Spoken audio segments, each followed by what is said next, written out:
చిత్రవతకు స్వాగతం మిత్రులారా. ఇవాళండి చిత్రవత సమర్పించే ఒక విచిత్రమైన కథ. ఒక సగటు మనిషి జీవితం ఎలా ఉండాలి అంటే ఎలా ఉంటుంది, ఎలా ఉండాలని కోరుకుంటారండి. పుట్టుక, అమ్మ ఒడిలో పడుకున్న బొజ్జు నిండా పాలు తాగి హాయిగా నిద్రపోయి కలలు, కేరింతలు, కల్మషం లేని నవ్వులు, క్యార్మని ఏడుపులు. తర్వాత కొన్నాళ్ళు అమ్మ, నాన్న, తాతయ్య, నాయనమ్మ, అమ్మమ్మ దగ్గర ముద్దులు, గారాలు అలా పెరుగుతారు. మెల్లిగా చదువులు, మిత్రులు, పండగలు, పబ్బాలు, సరదాలు, సాహసాలు, టీనేజర్స్ రైట్. తర్వాత ఉద్యోగం, పెళ్ళి, భార్య, పిల్లలు, కొత్త కొత్త బంధాలు, బాధ్యతలు. తర్వాత సంపాదనలో పడతారు.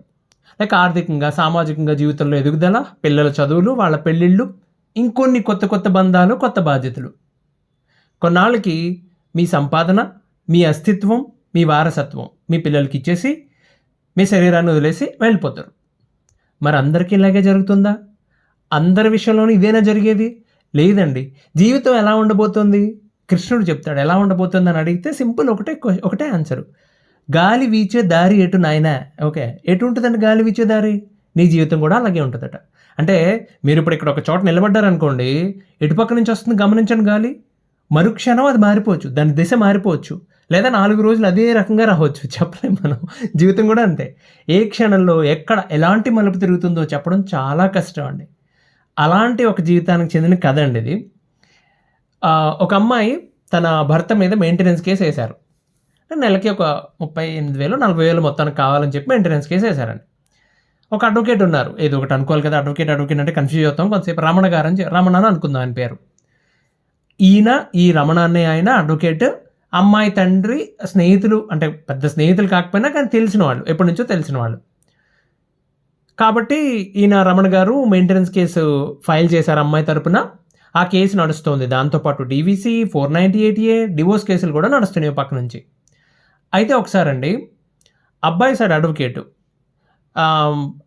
కూడా అడ్వకేట్ ఉంటారు కదా, వాళ్ళు వచ్చి అమ్మాయి ఈ సైడు రమణ గారితో ఏమండి ఒకసారి కూర్చోబెట్టి మాట్లాడదామా మనం అని అడిగారు.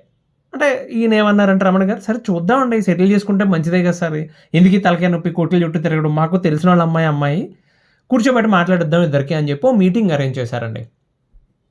సో ఆ మీటింగ్లో ఒకరి మీద ఒకరు కంప్లైంట్లు, మళ్ళీ మాట అనుకోవడం, అదంతా పక్కన పెడితే చాలా ఫస్ట్ 1 hour అది సరిపోయింది. అది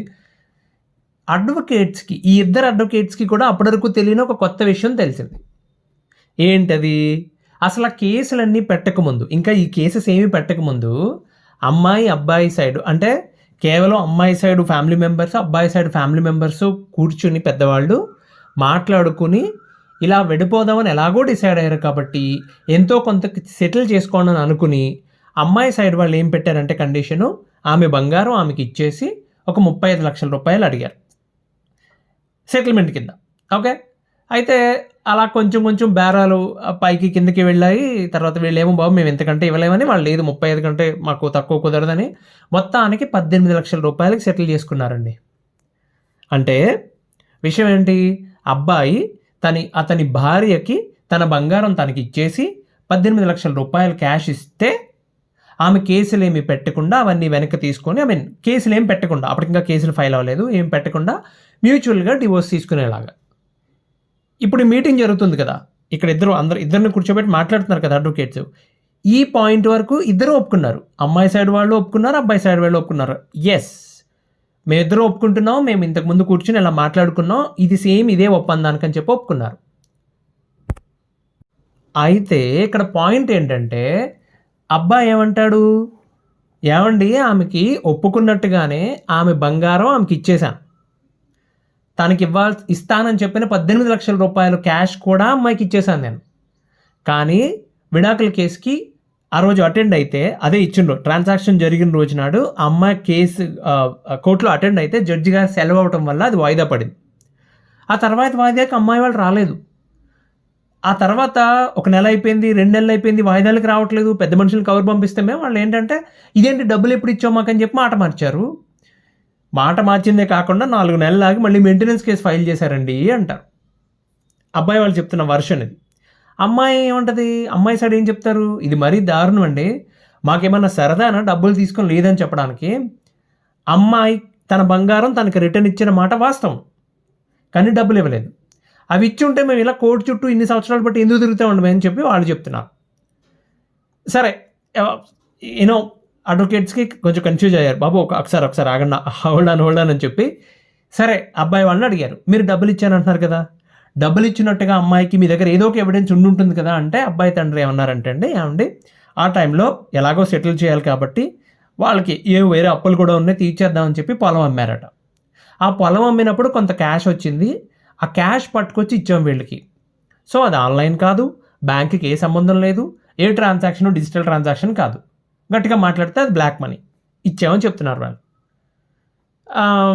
ఈ రమణ గారు ఉన్నారు కదా అమ్మాయి తరపు అడ్వకేట్, ఈయన ఏమడిగాడంటే అబ్బాయి తండ్రిని, సరే అండి ఇచ్చారనే అనుకుందాం, క్యాష్ రూపంలోనే ఇచ్చారనుకుందాం, మరి కనీసం 18 లక్షల రూపాయలు క్యాష్ ఇచ్చినప్పుడు ఒక చిన్న తెల్ల కాగితం మీదన్నా ఇంత డబ్బులు ముట్టాయని చెప్పో సెటిల్మెంట్ జరిగిందని చెప్పో చిన్న సంతకం తీసుకుని ఉంటారు కదా అంటే లేదంటారు, అలాంటిది ఏం జరగలేదంటారు.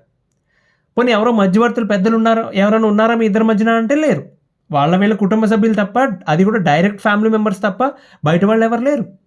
మరి ఎలా నమ్మేది అంటే అమ్మాయి తండ్రి ఏం చెప్పాడంటే అండి, సార్ అంత పెద్ద అబద్ధం ఎందుకు ఆడుతాం మేము, మాకేమైనా సరదానా, వాళ్ళు ఏ రోజైతే 18 లక్షలు మాకు ఇచ్చామని చెప్తున్నారో అదే రోజు బంగారం ఇచ్చారు, వాళ్ళు అది ఇచ్చారని చెప్తున్నాను కదా, ఈ విషయంలో ఎందుకు అబద్ధం ఆడతామని చెప్పారు.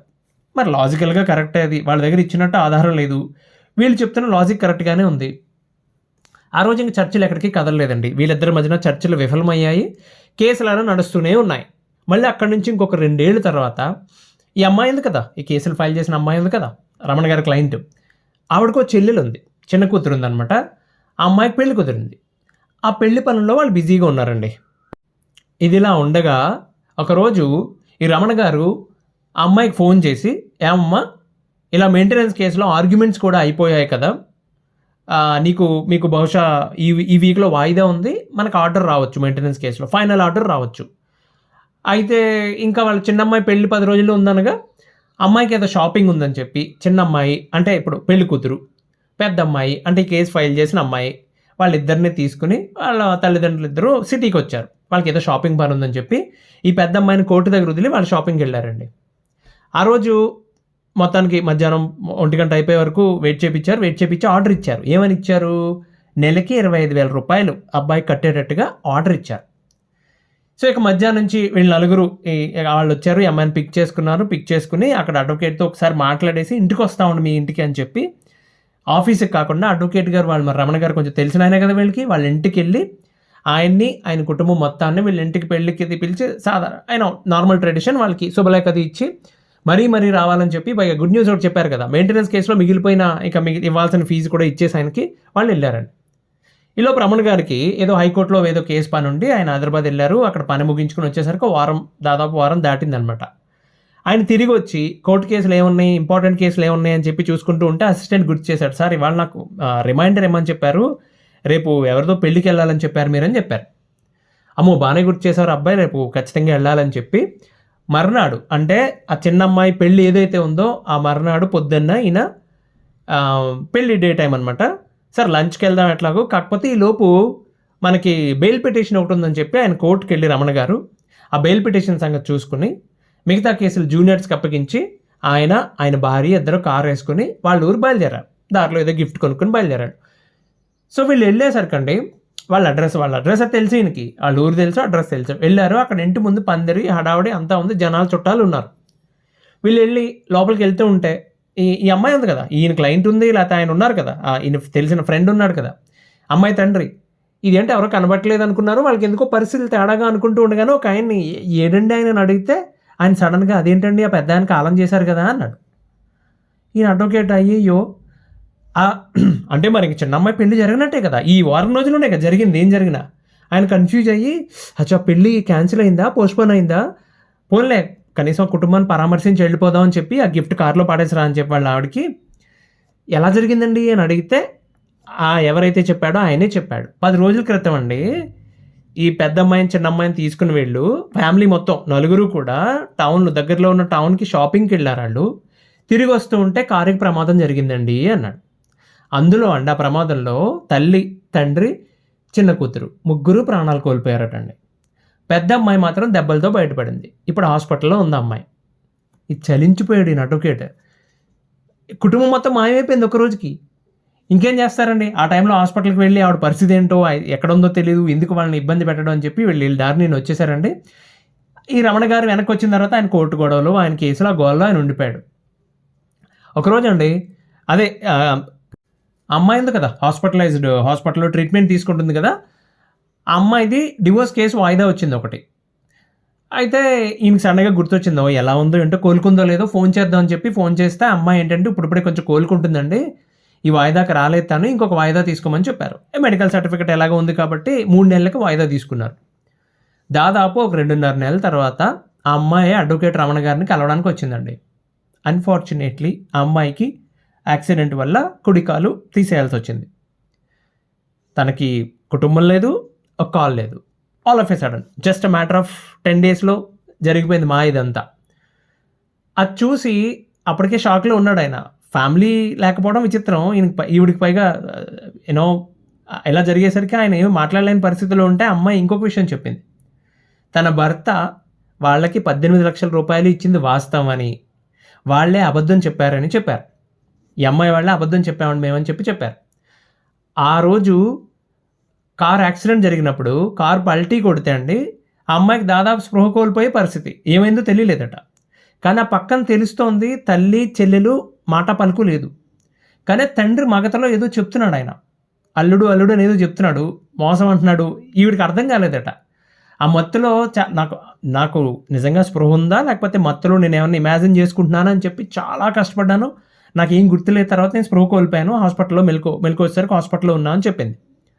సో తన భర్త అతని కుటుంబాన్ని ఒక్కసారి కలవాలని చెప్పి ఆ హెల్ప్ రమణ గారే చేయాలని చెప్పడంతో ఆయన కొంచెం ఆ విషయాన్ని మరి పర్సనల్గా తీసుకుని, మరి ఈయన కూడా ఉన్నాడు కదా ఒక రకంగా మధ్యలో అడ్వకేట్ కదా, వాళ్ళ ఇంటికి వెళ్ళి వాళ్ళని ఒప్పించి ఒక్కసారి అమ్మాయి కలవాలంటుందని మిమ్మల్ని అని చెప్పి తీసుకుని వెళ్తే అబ్బాయికి తను చేసిన దానికి క్షమాపణ చెప్పి మెయింటెనెన్స్ కేసులో ఉండి తనకు full and final settlement already వచ్చేసిందని, ఇచ్చిన ఆర్డర్ క్యాన్సిల్ చేయమని చెప్పి పిటిషన్ ఫైల్ చేసింది ఆవిడ. అలాగే 498A DVC కేసులు వెనక్కి తీసేసుకున్నారండి. సో విడాకుల కేసులో మ్యూచువల్గా అగ్రీ చేస్తూ సంతకం చేయడానికి ఒప్పుకున్నారు అమ్మాయి. ఒప్పుకుని ఆ రోజు డివోర్స్ కేసు ఉన్న రోజున, విడాకుల కేసు ఉన్న రోజున అమ్మాయికి సంతకం పెట్టడానికి కోర్టుకు వెళ్ళింది. బట్ భర్త సైడ్ ఎవరు రాలేదు. ఆ రోజు ఏదో వాళ్ళకి పని ఉంది, వాళ్ళు రాలా. ఆ తర్వాత వాయిదాకి వెళ్ళినప్పుడు అంతా అలా 2-3 వాయిదాలు రాలేదు. అమ్మాయి ఫోన్ చేస్తే వాళ్ళు ఫోన్ లిఫ్ట్ చేయలేదు. అడ్వకేట్ని అడిగితే వాళ్ళు ఫోన్కి రెస్పాండ్ అవ్వట్లేదని చెప్పారు. సరే ఆ కేసు అలా పెండింగ్లోనే ఉంది, అది వాయిదాలు వెళ్తూ ఉంది. కానీ పిటిషనర్ కానీ ఇటు రెస్పాండెంట్ కానీ ఎవరు అటెండ్ అవ్వట్లేదు. చూస్తూ ఉండగానే 16 నెలలు గడిచిపోయిందండి. ఆమెకి కుటుంబంలో ఎవరూ మిగిలినది కదా, మరి మేనమామ గారి సహకారంతో ఏదో వాళ్ళ ఇంట్లో ఉంటుంది ఆవిడ. ఒకరోజు ఉన్నట్టుండి అమ్మాయి భర్త వచ్చాడు. రైట్, వచ్చి ఈ అమ్మాయి భర్త ఇప్పటివరకు ఈ రెస్పాండెంట్, ఈమె కేసెస్లో రెస్పాండెంట్, ఆయన అన్న మాట ఒకటి ఎక్కువ చెప్పలేదట. ఆయన వచ్చి ఎంత ఆలోచించినా కానీ ఇప్పుడు మనం విడిపోవడంలో అర్థం లేదనిపిస్తుంది, నాకైతే నువ్వంటే ఇప్పుడు ఇష్టమే, మీరే మధ్యలో అలా టర్న్ తీసుకున్నారు అనవసరంగా, కారణాలు ఏమైనా కానీ మళ్ళీ వెనక్కి వెళ్ళొద్దు, తవ్వుకోవద్దు, మనం కలిసి ఉందామా మళ్ళీ మనం అని అడిగాడు ఆయన. It's simple proposal, actually 1000-old love proposal అని చెప్పొచ్చు అది. సరే మనకు ఉన్నదేదో ఉన్నదాంతో కలిసి బ్రతుకుదాం వచ్చేసాయని చెప్పి ఆ అమ్మాయి ఏం జరుగుతుందో తెలిసే లోపు అత్తగారింటికి తీసుకొచ్చేసాడు.